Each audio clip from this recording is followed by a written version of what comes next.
Good morning everyone. Welcome to study topic. मैं प्राची राज आप सभी का वेलकम करती हूँ स्टडी टॉपिक में। आज की क्लास में हम डिस्कस करेंगे 2 नवंबर 2024 के मोस्ट इंपोर्टेंट करंट अफेयर्स के क्वेश्चंस को, जो आप सभी के किसी भी कॉम्पिटिटिव एग्जाम के लिए काफी इंपोर्टेंट होने वाले हैं। और मैं बात करूं इस क्लास की पीडीएफ की, तो इस क्लास की पीडीएफ 5 आप सभी को टेलीग्राम चैनल स्टडी टॉपिक पर मिल जाएगी। और टेलीग्राम चैनल स्टडी टॉपिक का लिंक मैं आप सभी को डिस्क्रिप्शन में दे दूंगी। और क्लास के एंड में मैं आप सभी से एक क्वेश्चन भी मालूम करूंगी, जिसका आंसर आप सभी को कमेंट करके जरूर बताना है। तो आइए स्टार्ट करते हैं क्लास को और फर्स्ट क्वेश्चन की ओर आते हैं। आरबीआई ने हाल ही में स्वर्ण भंडार बढ़ाकर कितने मीट्रिक टन कर दिया है? तो जो आरबीआई है, रिजर्व बैंक ऑफ इंडिया के द्वारा रिसेंटली स्वर्ण भंडार को बढ़ाकर कितने मीट्रिक टन कर दिया गया है? तो आरबीआई के द्वारा यह किया गया है 855 मीट्रिक टन।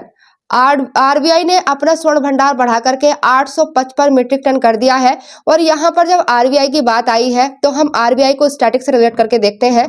तो आरबीआई की अगर मैं बात करती हूँ, जिसको रिजर्व बैंक ऑफ इंडिया के नाम से जाना जाता है, तो इसकी स्थापना की अगर बात करी जाए तो आरबीआई की स्थापना 1934 के एक्ट से 1935 में आरबीआई की स्थापना होती है। और इसका जो हेडक्वार्टर्स बनाया जाता है, इसका जो मुख्यालय है वो मुंबई में है। मुंबई में जो है आरबीआई का मुख्यालय है। और वहीं मैं बात करूं, जिस टाइम पर आरबीआई की स्थापना हुई थी, उस टाइम पर आरबीआई के जो पहले गवर्नर बनते हैं, जो फर्स्ट गवर्नर बनते हैं, वो थे सर ओसबोर्न स्मिथ जो थे आरबीआई के पहले गवर्नर बनते हैं। लेकिन वही बात आती है, आरबीआई के पहले भारतीय गवर्नर कौन बनते हैं? तो आरबीआई के जो पहले इंडियन गवर्नर बने थे, वो बनते हैं सीडी देशमुख आरबीआई के पहले भारतीय गवर्नर बनते हैं। तो आरबीआई से रिलेटेड आप सभी को ये चीजें याद रखनी है। आरबीआई की स्थापना, आरबीआई का मुख्यालय, आरबीआई के पहले governor sir Osborne Smith and RBI के जो पहले भारतीय गवर्नर थे वो थे सीडी देशमुख। और बैंक और इंपोर्टेंट है SBI, state bank of India की अगर मैं बात करूं, आप सभी देखते थे ब्रिटिशर्सों के द्वारा सबसे पहले हमारे भारत में 3 बैंक बनाए जाते हैं।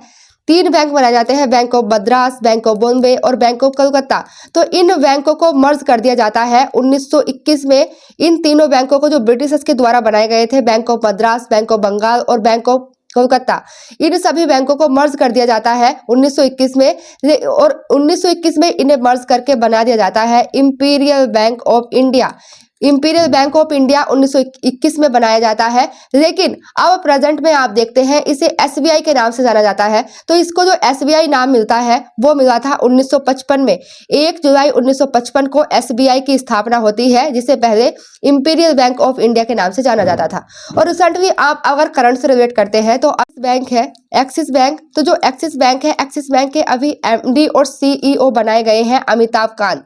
याद रखिएगा, काफी इंपॉर्टेंट है। नेक्स्ट क्वेश्चन की ओर आते हैं। हाल ही में कर्नाटक की गृह लक्ष्मी योजना के तहत कितने लाख परिवारों को फायदा पहुंचाया जाएगा? तो जो कर्नाटक की योजना है गृह लक्ष्मी योजना, इसके तहत तो यहाँ पर इसका राइट आंसर रहेगा 3.69 लाख। 3.69 लाख जो परिवार है कर्नाटक के, तो उनको गृह लक्ष्मी योजना के तहत फायदा मिलने वाला है। और यहाँ पर हम बात करते हैं इसके बारे में, तो कर्नाटक सरकार ने गृह लक्ष्मी योजना के तहत 3.69 लाख परिवारों को 731 करोड़ रुपए की जारी किए गए हैं कर्नाटक सरकार के द्वारा गृह लक्ष्मी योजना के लिए। और इसके तहत प्रत्येक पात्र परिवार की महिला मुखिया को मासिक रूप से 2000 रुपए प्रदान किए जाते हैं। Next question. हाल ही में चर्चा में रही प्रधानमंत्री मत्स्य संपदा योजना की बात हो रही है। इसका संबंध किससे है? तो प्रधानमंत्री मत्स्य संपदा योजना, तो इसका संबंध है मछली पालन से। Next question. आंध्र प्रदेश के सतर्कता आयुक्त हाल ही में किसे नियुक्त किया गया है? अभी आप देखते हैं आंध्र प्रदेश के सतर्कता आयुक्त बनाए जाते हैं। यहाँ पर आप इनका फोटो देखते हैं, तो ये बनाए गए हैं अनिल चंद्र पुनेथा जो है आंध्र प्रदेश के सतर्कता आयुक्त नियुक्त किए जाते हैं। And next question. हाल ही में केंद्रीय रक्षा सचिव किसे नियुक्त किया गया है? बात हो रही है केंद्रीय रक्षा सचिव की। तो केंद्रीय रक्षा सचिव बनाए जाते हैं राजेश कुमार सिंह। रक्षा मंत्रालय राजनाथ सिंह के पास है। राजनाथ सिंह जो है रक्षा मंत्री है प्रेजेंट में। राष्ट्रीय एकता दिवस हाल ही में कब मनाया गया है? राष्ट्रीय एकता दिवस हाल ही में कब मनाया गया है? तो यह है हर साल 31 अक्टूबर को राष्ट्रीय एकता दिवस मनाया जाता है। एंड यहाँ पर हम बात कर लेते हैं अक्टूबर मंथ के इंपोर्टेंट डेज की। 1 अक्टूबर को अंतर्राष्ट्रीय कॉफी दिवस मनाया जाता है एंड 2 अक्टूबर को अंतर्राष्ट्रीय अहिंसा दिवस, काफी इंपोर्टेंट है 2 अक्टूबर। एंड 3 अक्टूबर को जर्मन दिवस। 4 अक्टूबर को बनाते हैं विश्व पशु दिवस मनाया जाता है 4 अक्टूबर को। एंड 5 अक्टूबर काफी इंपोर्टेंट है विश्व शिक्षक दिवस, 5 अक्टूबर को मनाया जाता है। और 7 अक्टूबर को बनाते हैं विश्व कपास दिवस। 8 अक्टूबर को भारतीय वायुसेना का स्थापना दिवस मनाया जाता है। और भारतीय वायुसेना की अगर मैं बात करूं, 8 अक्टूबर 1932 में वायुसेना की स्थापना होती है, इसीलिए हर साल 8 अक्टूबर को भारतीय वायुसेना की स्थापना दिवस के रूप में मनाया जाता है। एंड नेक्स्ट देखिए 9 अक्टूबर को विश्व डाक दिवस मनाते हैं। 10 अक्टूबर को विश्व मानसिक स्वास्थ्य दिवस मनाया जाता है। और 11 अक्टूबर काफी इंपोर्टेंट है, अंतर्राष्ट्रीय बालिका दिवस 11 अक्टूबर को मनाते हैं। और 13 अक्टूबर को अंतर्राष्ट्रीय आपदा जोखिम न्यूनीकरण दिवस। 14 अक्टूबर को विश्व मानक दिवस मनाते हैं। एंड 17 अक्टूबर काफी इंपोर्टेंट है, अंतर्राष्ट्रीय गरीबी उन्मूलन दिवस 17 अक्टूबर को मनाया जाता है। और 19 अक्टूबर को world paediatric bone and joint दिवस मनाते हैं। और 20 अक्टूबर काफी इंपोर्टेंट है, विश्व सांख्यिकी दिवस 20 अक्टूबर को मनाया जाता है, याद रखिएगा। ये थे अक्टूबर मंथ के इंपोर्टेंट डेज। अब आते हैं नेक्स्ट क्वेश्चन की ओर। यहाँ पर आप देखिएगा, हाल ही में अमित शाह ने किस राज्य के सबसे बड़े अवशिष्ट से ऊर्जा उत्पादन संयंत्र का उद्घाटन किया है? गुजरात में गुजरात राज्य के सबसे बड़े अवशिष्ट से ऊर्जा उत्पादन संयंत्र का उद्घाटन अमित शाह के द्वारा किया जाता है। तो यहाँ पर आप देखते हैं ये इंडिया है और इंडिया का मैप है और यहाँ पर है गुजरात जो है इंडिया का स्टेट। यहाँ पर आप देखिए गुजरात है। बात करें गुजरात की स्थापना की, तो गुजरात की स्थापना काफी इंपॉर्टेंट है। 1 मई 1960 को गुजरात की स्थापना होती है। होता क्या है, 1 मई 1960 को 2 राज्य बनाए जाते हैं भारत में। एक तो आप सभी देखते हैं 1 मई 1960 से पहले जो आज के टाइम पे गुजरात है और महाराष्ट्र है, उसे पहले केवल मुंबई के नाम से जाना जाता था। यह केवल पहले मुंबई के नाम से जाना जाता था। लेकिन 1 मई 1960 को क्या होता है, क्षेत्र के मुंबई के जिस क्षेत्र में गुजराती बोली जाती थी उस क्षेत्र को बना दिया जाता है 1 मई 1960 को गुजरात। और मुंबई के जिस क्षेत्र में मराठी बोली जाती थी उस क्षेत्र को 1 मई 1960 को बना दिया जाता है महाराष्ट्र। इसलिए 1 मई 1960 को 2 स्टेट उभर कर आते हैं इंडिया में, Maharashtra and Gujarat. And next हम बात करते हैं गुजरात की राजधानी की। गुजरात की राजधानी गांधीनगर है और गुजरात के मुख्यमंत्री हैं भूपेंद्र भाई पटेल गुजरात के मुख्यमंत्री हैं। और राज्यपाल है आचार्य देवव्रत, गुजरात के राज्यपाल है। नेक्स्ट क्वेश्चन, हाल ही में विवेक देबरॉय का निधन हो गया है, इनका संबंध किससे है? तो विवेक देबरॉय जो थे एक प्रसिद्ध लेखक थे और इनके बारे में अगर बात करी जाए तो ये प्रसिद्ध लेखक के साथ साथ आप देखिए ये प्रधानमंत्री के आर्थिक सलाहकार परिषद के अध्यक्ष भी थे विवेक देबरॉय। यहाँ पर आप देखिए प्रसिद्ध लेखक अर्थशास्त्री विवेक देबरॉय जो 2017 से प्राइम मिनिस्टर नरेंद्र मोदी के आर्थिक सलाहकार परिषद के अध्यक्ष रहे थे। और 1 नवंबर को इनका 69 वर्ष की आयु में इनका निधन हो जाता है, 1 नवंबर को। नेक्स्ट क्वेश्चन, हाल ही में आईपीएल 2025 में मुंबई इंडियंस के कप्तान कौन रहेंगे? तो आईपीएल 2025 के लिए मुंबई इंडियंस के कप्तान रहेंगे हार्दिक पांडे जो है आईपीएल 2025 में मुंबई इंडियंस के कप्तान रहने वाले हैं।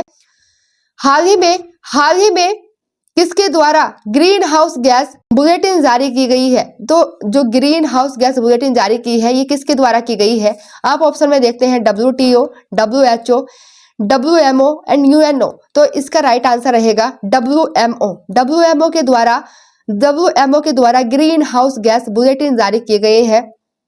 यहाँ पर आप बात करें WMO की स्थापना 1950 में WMO की स्थापना होती है और इसका मुख्यालय जनेवा स्विट्जरलैंड में WMO का हेडक्वार्टर्स है।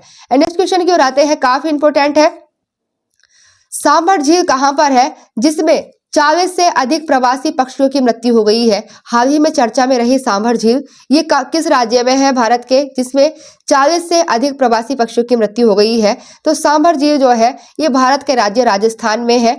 अब बात कर लेते हैं इंपोर्टेंट झील की। यहाँ पर आप देखें राजस्थान की झीलों की अगर मैं बात करती हूँ तो राजस्थान की झील राजसंबंध, पुष्कर, पिछोला और सांभर, ये राजस्थान की काफी इंपोर्टेंट झील है।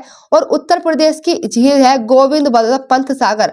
गोविंद बल्लभ पंत सागर जो है ये भारत की सबसे बड़ी कृत्रिम झील है और ये उत्तर प्रदेश में है। नेक्स्ट क्वेश्चन, नेक्स्ट देखते हैं केरल। केरल की जो झील है वेम्बनाड, पेरियार और अष्टमुडी, ये केरल की झीलें हैं। और उड़ीसा की झील है चिल्का झील। चिल्का झील जो है भारत में सबसे बड़ी खारे पानी की झील है चिल्का झील, याद रखिएगा, काफी इंपॉर्टेंट है और ये उड़ीसा में पड़ती है। ये थे 2 नवंबर के करंट अफेयर्स के क्वेश्चंस। अब हम आते हैं रिवीजन वाले क्वेश्चंस की ओर, अर्थात कल की क्लास का रिवीजन कर लेते हैं। यहाँ पर आप देखें फर्स्ट क्वेश्चन से रिवीजन करते हैं। हाल ही में ब्रिक्स का कौन सा देश चाइना के BRI में शामिल नहीं हुआ है? ब्रिक्स का कौन सा कंट्री है जिसने चाइना के BRI belt and road initiative में शामिल होने से मना कर दिया है? ब्राजील, जिसने चाइना की BRI में शामिल होने से इनकार कर दिया है। नेक्स्ट क्वेश्चन, हाल ही में जारी किए गए आर्थिक स्वतंत्रता सूचकांक में भारत का क्या स्थान रहा है? तो आर्थिक स्वतंत्रता सूचकांक में भारत का स्थान रहता है 84वां। एंड नेक्स्ट क्वेश्चन, हाल ही में MRPL साथ मिलकर किसने सतर्कता जागरूकता सप्ताह का उद्घाटन किया है? तो जो MRPL है इसने किसके साथ मिलकर सतर्कता जागरूकता सप्ताह का उद्घाटन किया है? तो रेलवे के साथ मिलकर किया गया है। नेक्स्ट क्वेश्चन, हाल ही में कहाँ के इंस्टीट्यूट ऑफ मेडिकल साइंस की टीम ने भ्रूण ट्यूमर पर विश्व स्तर पर दुर्लभ प्रक्रिया को पूरा किया है? तो ये Puducherry institute of medical science की टीम के द्वारा किया जाता है। नेक्स्ट क्वेश्चन, हाल ही में पुरुषों का बैलेंडी और पुरस्कार किसने जीता है? तो यह जीता है मिडफील्डर रोड्री। ये पुरुषों के एरिया में, पुरुषों के क्षेत्र में जीता गया है मिडफील्डर रोड्री के द्वारा। और फीमेल में जीता है एथेना बोनमाटी। हाल ही में महिला एशियन ट्रॉफी के लिए भारतीय महिला हॉकी टीम के कप्तान किसे नियुक्त किया गया है? तो ये सनीमा टेटे को नियुक्त किया जाता है। नेक्स्ट क्वेश्चन, हाल ही में अमेरिका की ग्लोबल फाइनेंस पत्रिका के अनुसार भारत का सर्वश्रेष्ठ बैंक किसे घोषित किया गया है?